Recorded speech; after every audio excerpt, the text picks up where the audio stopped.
We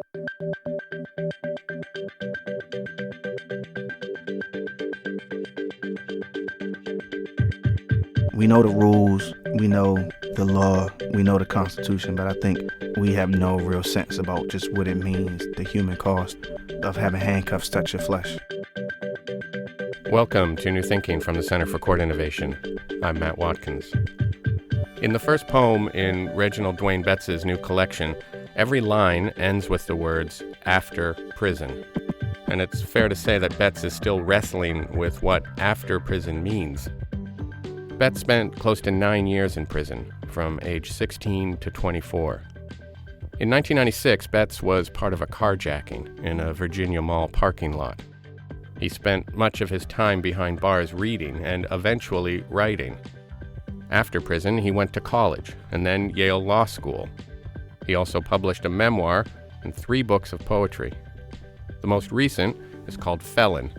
It's about his incarceration, and it's also about Blackness and the weight of history.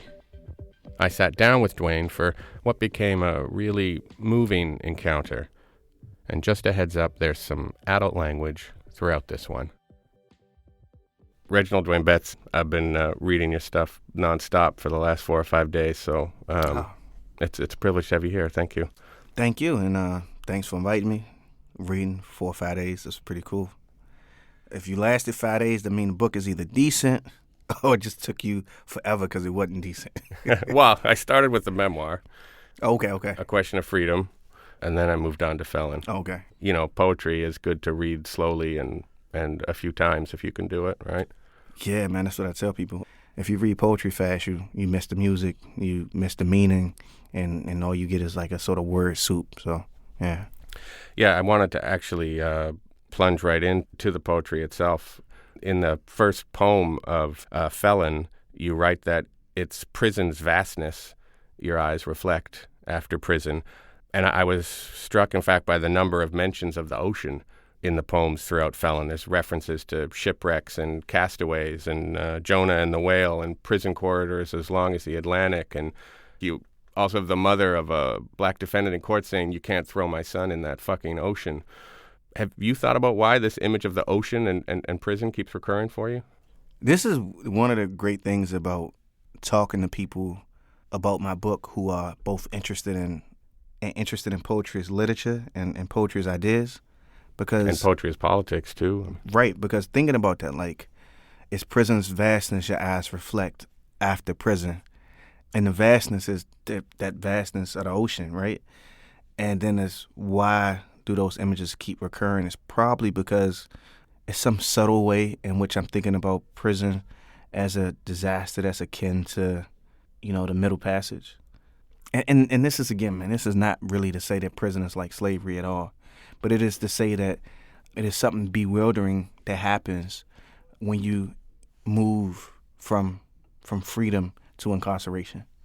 And it's almost like you have, you recognize that ocean, that thing is what you spend the rest of your life trying to get back across to this thing that we call freedom, right? And I think that's why it comes up again and again. And then I also think, just on some very personal level, I've been on a cruise, and you go out at night and you stand on deck in the ocean. It is so terrifying. Or you go out to a beach and you stand out on the beach and you look and the waves get very violent late at night, and you stand in there and you looking at the waves and you just imagine 15 feet away from where I'm standing now, I die. And I think once you, at least for me, I think having been to prison, I feel inextricably connected to that whole world of possibility of both, doom and maybe even the best of whatever trauma gives us, if trauma ever gives us the best of anything. If we pick up this idea then of prison as being kind of this ocean that is creating this kind of distance between you and the world, there's clearly a kind of before and after in your life, though whether there's really an after prison is, I think, a question that you're wrestling with. But if we go back to the before prison, Dwayne, that's in 1996, you're a 16-year-old kid, you write you're 5'5" and 125 pounds. you want to go to Georgia Tech, you want to play point guard and get an engineering degree, but then this kind of ill-considered, ill-conceived event happens, and you end up getting a bunch of felony charges in the space of about 30 minutes. Can you talk a little bit about who this Dwayne was and when he was 16 and what led to him kind of tapping gently, as you say, on the window of a guy in the car with a pistol with the safety on? It's so funny, right? Like that whole image. I mean, I could spend like an hour talking about that whole image. Well, we got time. Which I thought it was good. The tapping gently? The tapping gently with the safety on, because what I was trying to make people recognize is that the fact that I tapped gently didn't matter, and the fact that the safety was on didn't matter. Right. And it's a way that we understand violence, and we understand the crimes that people commit, in the way I understand my own crime, where like the tapping gently doesn't matter, and the fact that the safety on doesn't matter. Because the victim doesn't know that. Right. The victim doesn't know, and the whole act is this thing of, like, what does the victim experience in that moment? What did that man experience in that moment? And I think at 16, that was the dilemma.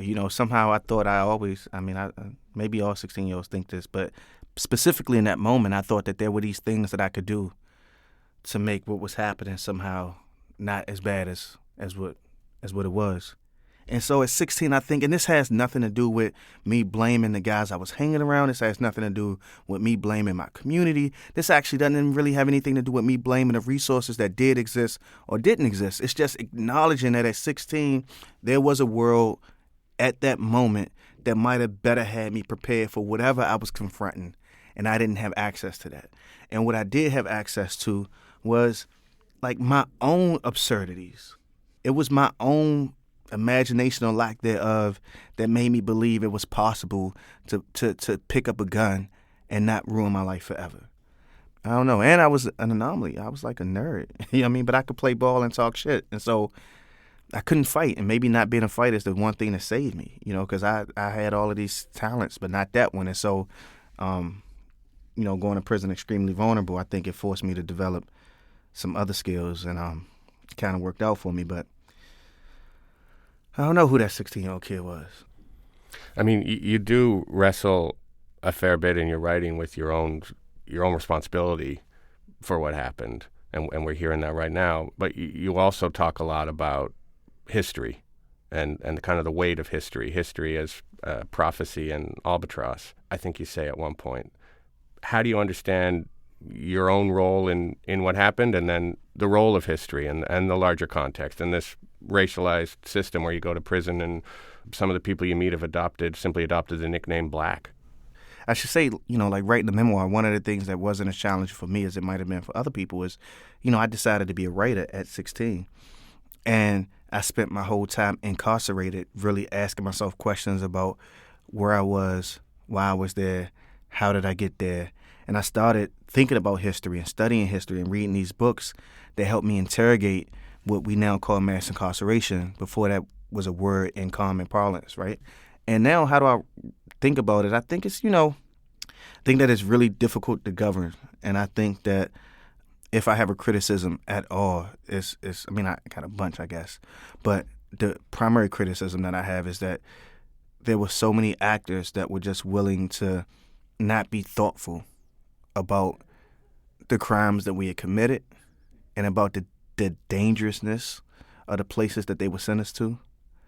I remember my judge saying, I'm under no illusion that sending you to prison would help. Yeah, that really jumped out at me too, yeah. And so but why do you send me? For 9 years. Right. And well, he might argue that I could have sent you for life because that was what was statutorily permissible. He might have argued that your minimum sentence was 23 years, and in fact, I cut that down by, a considerable amount of time so that you would only have 9 years to serve. But still, he made a decision, and the prosecutor made a decision and made arguments that just, sometimes weren't factually true and were completely independent of the person I was at that moment. And I think my sort of criticism of the system is that, and now too, is that we don't know how to think about crime through the lens of anything other than the crime itself.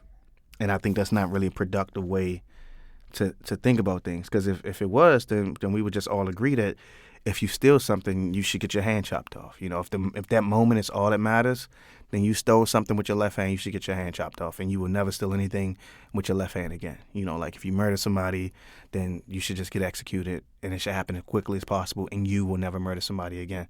But we recognize that that's absurd, and yet we haven't really pushed ourselves to figure out, well, what makes more sense. Why don't we do a poem now? I mean, I think one that describes some of your experience in prison, where you're sent for 9 years at 16. This is one that really struck me, called November 5th, 1980, which I take as your birth date? Yeah, it's my birthday. Yeah, no, so it's a poem that's after a Joseph Brodsky poem called May 24th, 1980. And I think, you know, one of the things that poetry just teaches me is there's a way in which somebody else's experiences speak to yours in the most unexpected of manners. And he says a line in there that says, I have braved for one of wild beasts steel cages. It's like, what? Yeah, he underwent forced labor and Russian exile. Yeah, so, I mean, and so that poem, you know, so this poem is patterned after that in terms of rhyme scheme, but also intention. I have called in my wasted youth the concrete slabs of prison home, awakened to guards keeping tabs on my breath, bartered with every kind of madness, the state's mandatory minimums, and my own callous. I've never called the man father, and while sleep twice wrecked cars, drank whiskey straight, nothing suffices. I fell in love with sons I wouldn't give my name. Once swam at midnight in the Atlantic's violence. Under the water rattling broke the silence. I cussed men with fists like hand bones and got beaten to dust. Buried memories in my gut that would fill a book. I've carried pistols, but have never held a bullet. There is frightful little left for me to hold in fear. Definitely not the debt that threatens to hollow me. I've abhorred transparency, confessed to so-and-so, but what if it matters? In this life, so much is troubled, and a few things that didn't never failed to baffle. Thank you for that. You know, it's interesting. Brodsky's poem ends on kind of more of a hopeful note in some ways. Something about my mouth will be stuffed with gratitude. Or, Yeah, well, I mean, I think being baffled is hopeful. I guess so. You know? I think, you know, like, the automatic watch. The automatic watch, it is a work of art. You know, it's built with gears. And you put the watch on, and your movement is what, like, stores that kind of energy to keep the watch going. So if you wear it for 8 hours, then it's good for the next, like, maybe 3 or 4 days. But if you take it off and you don't wear it for, like, a week, then it stops. And so living is what allows you to keep living. But the other, for me, beautiful thing about the watch is that every one of them is idiosyncratic. The second hand always has a different movement, and you always lose time. So you have to go back and check the watch, because every day you lose in a few seconds. It's not like quartz that's keeping perfect time forever. But the other beautiful thing about it for me is that when the watchmaker is making a watch, if the watch tells you what day of the month it is, that's called a complication. If the watch tells you the day of the month and the day of the week, that's 2 complications. And so the idea of a complication to me is the same thing that troubles you, right? But it doesn't necessarily have to be this thing that ruins you. It's just the fact that the world is complicated and that, you know, you have these things that trouble you. And the watchmaker has these things that clearly trouble him because it requires more skill, it requires more technique. But that trouble that he goes through is a benefit to us as the wearer of the watch. And so maybe what I'm saying is that I don't know if I see trouble in that sense as necessarily a bad thing. It's just, I think me holding on to this idea that there's always this, you know, duality and being aware of it doesn't necessarily have to be unsettling. I don't know, I like that poem. I like it too. So you clearly got a hell of an education in prison. You're there from age 16 to 24, I think. So when you come out, that's a third of your life. You spent time in 5 different prisons. I suspect the answer to this is pretty brief. What kind of formal educational opportunities were ever offered you in prison? Yeah, that's brief. That's brief. Zero. Yeah, zero. Yeah. I mean, yeah, offered. I mean, they allowed me to take advantage of things I could pay for on my own. So I paid for a paralegal course. I took a writing course while I was in prison as well as the paralegal course. And the writing course was quite useful because it was really modeled like the MFA program. And so you had this one person who is a published writer who's sort of like your mentor and takes you through the paces. And the first piece I wrote, again, this has been my obsession, was about juveniles being tried as adults. And I talked about the sort of historical perspective of juveniles being tried as adults. And I got it published. While you're in prison? While I was in prison. And I remember when I came home and I went to sign up for community college after a whole bunch of other things that had happened. But I had that piece with me as a talisman, to say one time a gun was my talisman, and that didn't work out. And I had this published piece that I got published while I was in prison to say, if somebody challenged me, but look, this is what I did. So those were the only two opportunities, I think, for a formal education, and they weren't offered by the prison, but the prison didn't prevent me from having access. They didn't prevent you from paying for it yourself. Right. But there you are in prison, in solitary even, reading Great Expectations and Max Weber, you say. Yeah. I mean, what role did reading play for you through those 8 years? It was just identity, which is interesting, right? Because partly when I was 16 and I was smoking weed and committing petty crimes and then committed this robbery, that was also about identity too. As much as I might say I was intended on going to Georgia Tech and intended on playing ball and intended on being an engineer, all of those moments that I spent smoking weed, I knew that they weren't contributing to me actually achieving those goals. And because most people in my family didn't know the stuff that I was struggling with, and, it was an era in which I think it was easy to miss a lot of stuff. And so what's interesting is, I think that those were choices about identity as well. And getting locked up forced me to realize that that was a choice about identity. And it's hard to talk about prison because you have to rationalize these individual choices with all of the systemic failures. And what I do know how to do, though, I think, or what I did know how to do then as a child was pick a new identity. I didn't grow up with my dad. And so my dad came up in the 80s. And we think about I was an 80s baby, but that means that I wasn't really in the war on drugs, right? My dad was a young man, a 20-year-old in 1980. And he was in the war on drugs, right? He was in the streets, and he remembers the generation of men his age that became drug addicts. It's a line in a Pusha T song that says, "A toothless crackhead was the mascot." This is the world that he remembers. And I came of age in that world, and my friends became drug dealers. But I'm talking about the first scourge that turned so many people away from their communities and was a part of this uptick in incarceration. So my dad disappears. And so much of what I talk about criminal justice reform is really about the war on drugs and what that did to my community, right? But when I think about my dad, I can't have a conversation with you about the war on drugs. I can only have a conversation with you about every single individual choice he did that asserted an identity, and that he could have chose to assert a different identity, and he didn't. And I have to grapple with how I deal with that and how he deals with that. But the way that I deal with that on a personal level is just not thinking about the system failures. And going to prison, the way I dealt with my own situation, I think, was just to assert a different identity.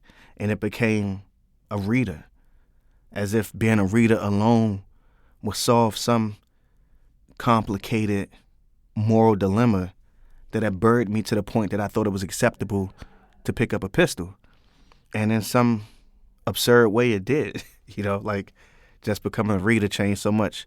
I don't know if it changed so much for everybody, but I think that in books I found the questions that I needed to really grapple with and some of the answers. And then even I found maybe courage or wherewithal or ability to think about a world that was larger than my own troubles. And then you say it's in prison, in solitary, I think, actually, where you make this decision to take the identity of a poet, which, I think you write as that might sound very romantic to you to make this decision, but in fact, there's nothing romantic about it. It was just a necessity. Yeah, I mean, Look, guys, Etheridge Knight, he's writing poems about prison.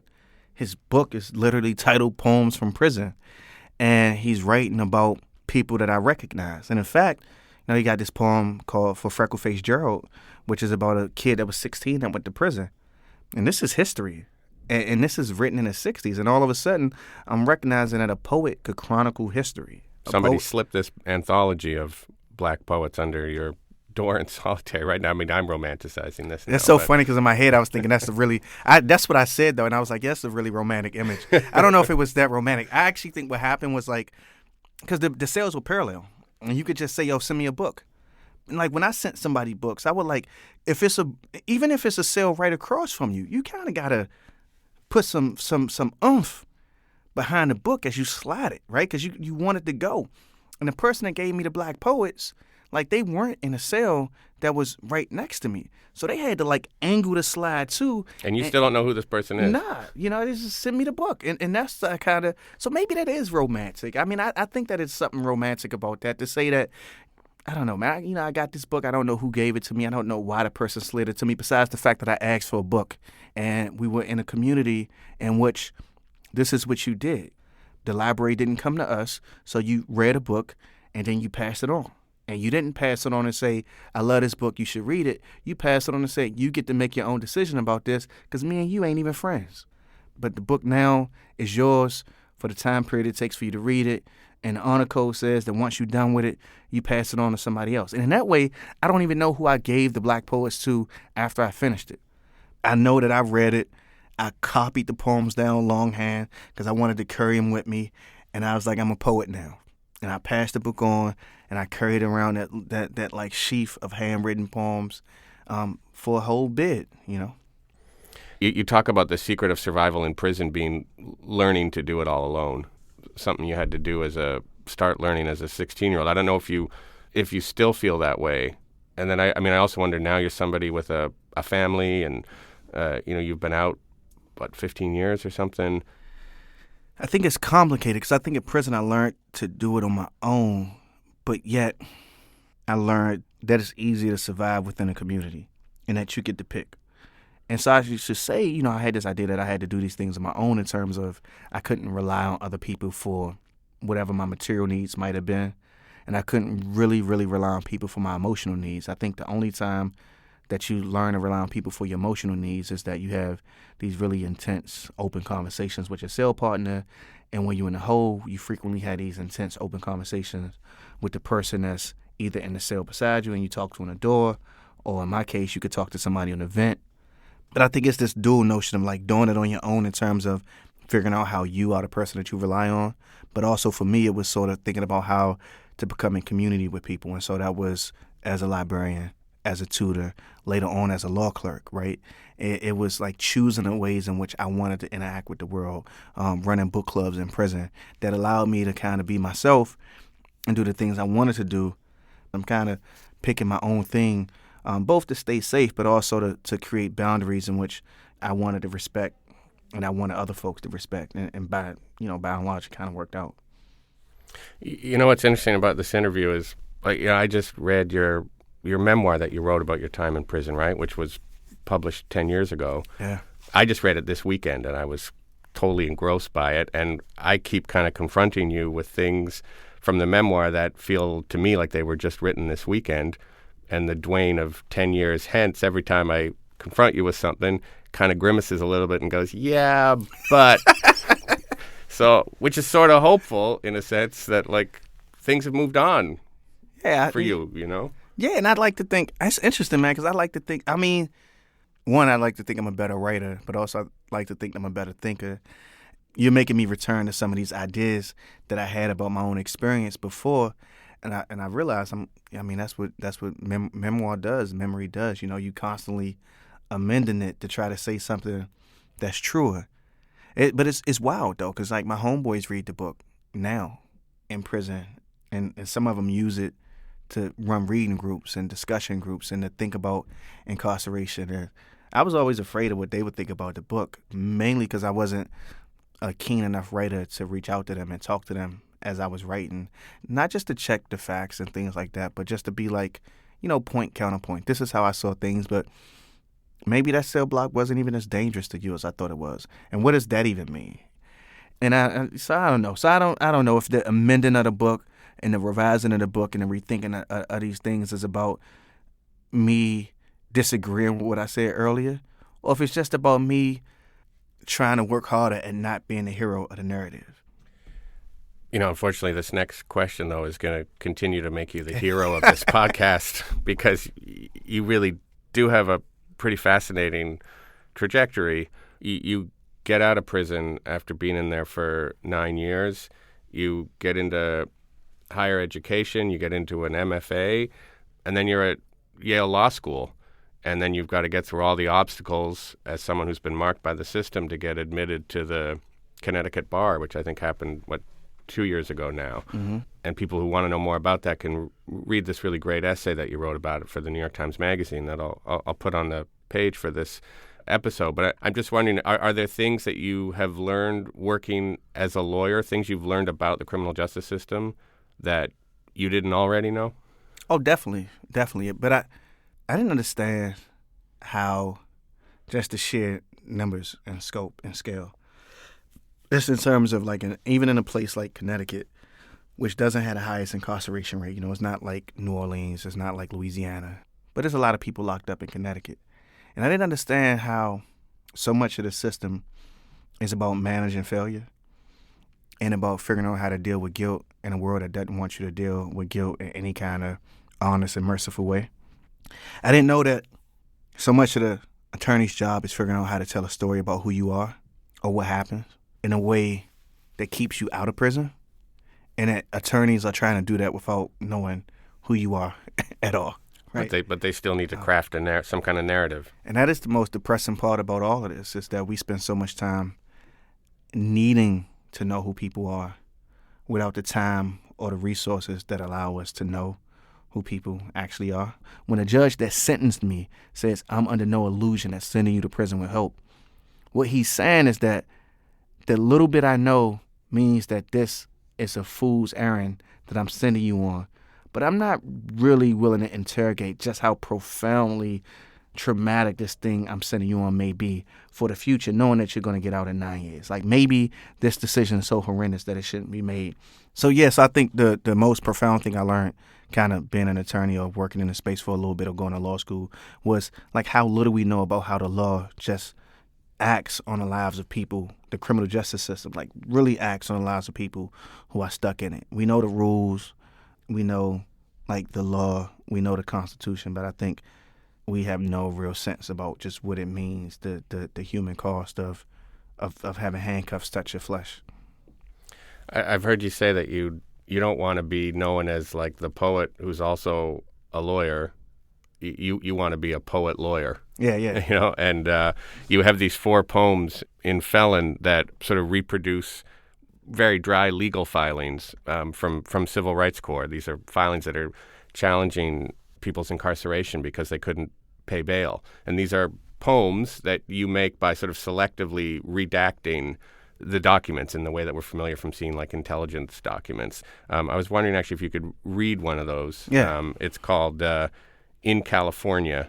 And so this one is different because this one is a habeas corpus petition. And so it's interesting, right? Because the habeas corpus petition is one client and it's saying, get my client out of custody now.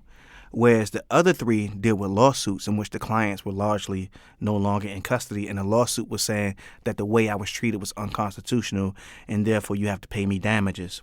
So in this instance, because I'm not a lawyer, habeas corpus means show me the body. Right. In this instance, we are literally talking about a body, give me the body. In a way, right. And so that's the one different. And I wanted the things that have different voices and pieces, but you'll see that this is just one person, right? And it's saying, it's demanding a body. In California, in the state of California, petition for writ of habeas corpus, arrested. A 63-year-old man, a retired shipyard laborer, a lifelong resident, arrested, charged first-degree residential robbery, first-degree residential burglary, inflicting injury on elder, theft, not a capital offense. No threat of great bodily harm. Defense requested release. Humphrey's advanced age. Lifelong resident of San Francisco. Shipyard laborer. Lack of a recent criminal. Prosecutor requested $600,000 money bail. A criminal protective order. The judge denied release. Set bail. $600,000. The court emphasized public safety. $600,000. Humphrey did not have money to pay. Humphrey argued bail beyond his means, violated the 14th Amendment, the 8th Amendment. Prosecution argued public safety, flight risk concerns. Prosecutor requested detention. Court denied Humphrey's requests. Humphrey presented acceptance letter, Golden Gate for seniors. Asked to be released to Golden Gate. Emphasized advanced age, treatment for battle with addiction. Too poor to pay the cash. Petitioner asked a writ of habeas corpus be issued, ordering released, an expedited hearing. The court inquired into ability to pay. Release, not to detain him. Release. You know, it strikes me that you're kind of sculpting these documents in a way to sort of reveal something that was always already there. Yeah, when I talk about it, I mean, I'm telling them, look, I'm redacting. So usually, redactions, like I'm redacting the sensitive. I'm redacting the things that's above your pay grade. And I say I am actually redacting the superfluous. $600,000 bail? He can't afford to pay that. And this is not about dangerousness. This is like using money as a proxy for who you believe should be free. And the absurdity of it, even in this case, you got this 63-year-old drug addict. You have an attorney who did what a good attorney should do, which is find a way to let the court know that we are also going to alleviate some of the things that made the cat commit the crime, allegedly commit the crime. So he a drug addict, so we're going to get him in a Golden Gate for seniors to deal with treatment. And the court is like, nah, $600,000 bail. That is just about saying that, like, we don't want you to be free. To like loop back around to the earlier question, I think these kind of cases, right, when you really get into the specifics, then you can see where the systemic failures actually heighten whatever individual failures exist, and actually reproduce harm that triples the individual failure. And so maybe the point is never, I carjacked somebody, so let's act like I didn't carjack somebody and let me go. It's like, no, but let's consider whether or not the state's response triples the effect of that violence and that crime. I think about my own victims and the fact that I don't think that anything existed to help them deal with the tragedy of having somebody pull a pistol out on them. And nobody asked them what might help them. I know in my experience, working at the public defender's office, it's very rare that the state comes through to support the victims in a way that's offered them more than incarceration. And so yeah, I think those poems particularly, though, is me trying to it's actually, trying to arguing that I'm a dope poet, right? Like if you could turn, a legal complaint with all of that jargon into a poem, I think that you accomplished a bit of something. But also, these documents are people fighting for their freedom and fighting for their constitutional rights. And what I was trying to do is, like, the poet's job is to make the people be heard. And these documents, the lawyer's job is to do the same thing. But we frequently have these legal documents that actually do that work, but can't get consumed on a level of what I just was able to do by just reading this piece of what matters. And I think that that's a kind of public service in itself. It's like, I want people to be able to think that this is great work that the Civil Rights Corps is doing.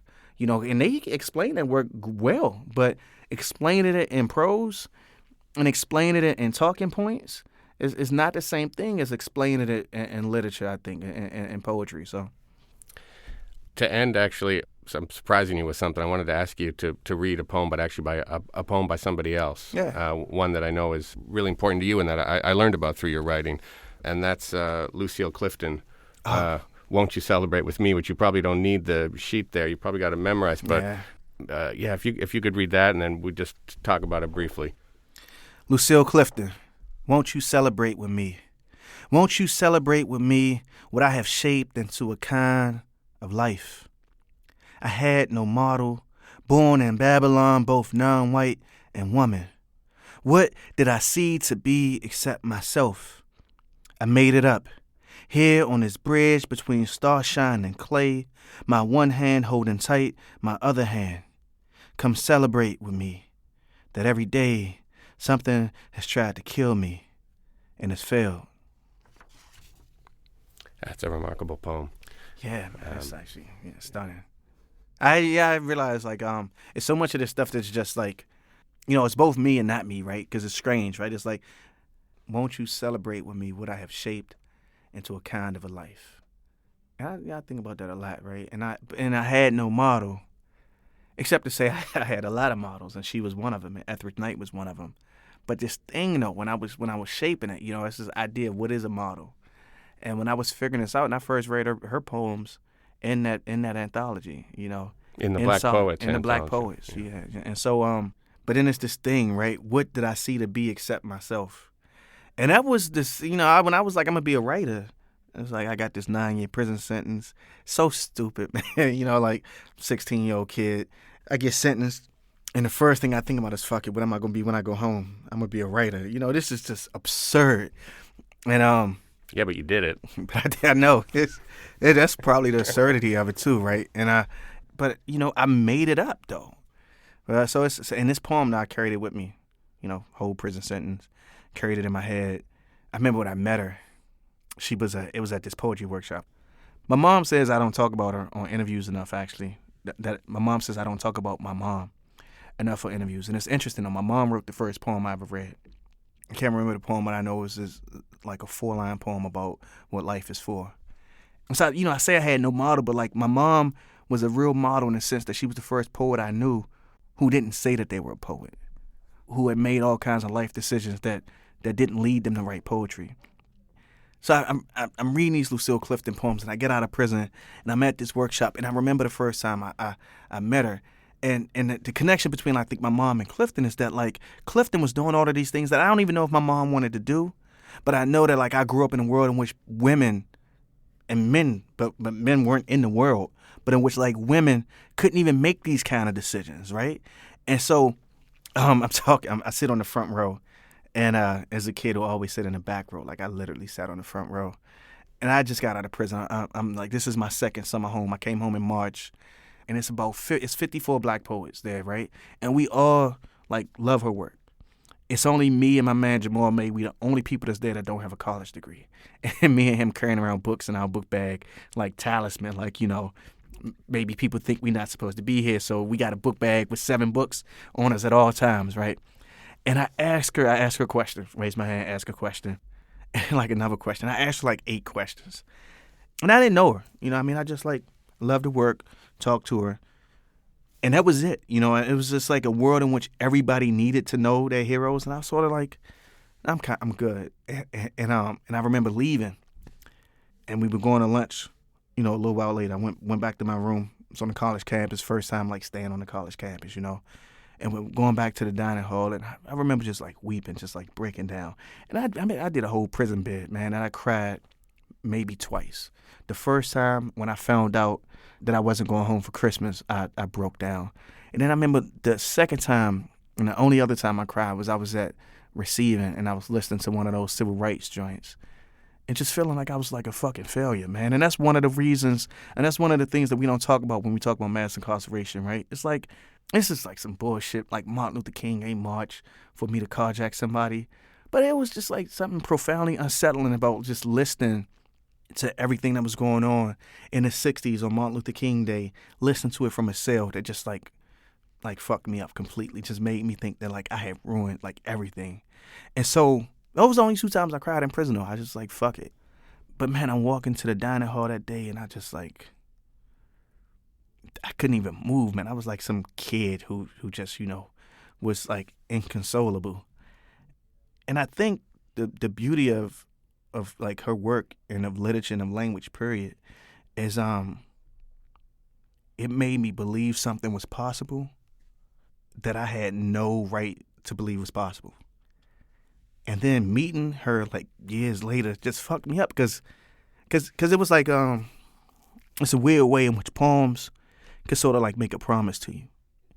And so you say this out loud, you like, come celebrate with me that every day something has tried to kill me and has failed. And when you say it, it's you saying it, right? And it's a way in which she demanded, I think, that the poem make a promise to herself that then the poem was making to you when you read it. And like I did all this time in prison, not understanding that I was like believing this shit. And then to finally meet her, like as a poet, you know, I was like, damn, it was like one of the like truest commitments that outside of my mom. And that's why I started talking about my mom at first. Like my mom is the only other person in life that like had made that kind of commitment to who I was or who I might be. And so it's just really, I think, a beautiful thing to think that language can make the kind of commitment to us that most of us only get from our mothers, you know. And I like to think that, you know, me and Therese, me and my wife, that we make the same kind of commitment to our children and to each other. I like to think that because, you know, it's something cool about being able to loop back around to these things that shaped you a decade or so later and feel like it was a true promise.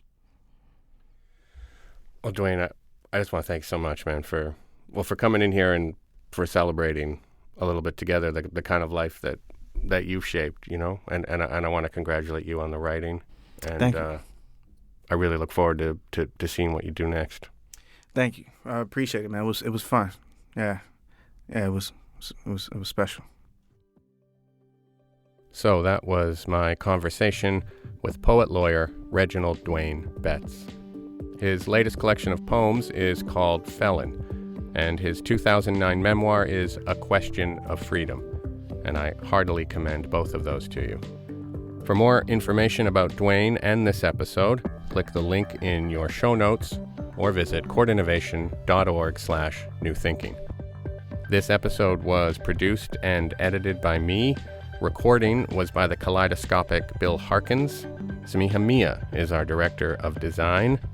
Emma Dayton is our VP of outreach. Our theme music is by Michael Aaron at quivernyc.com.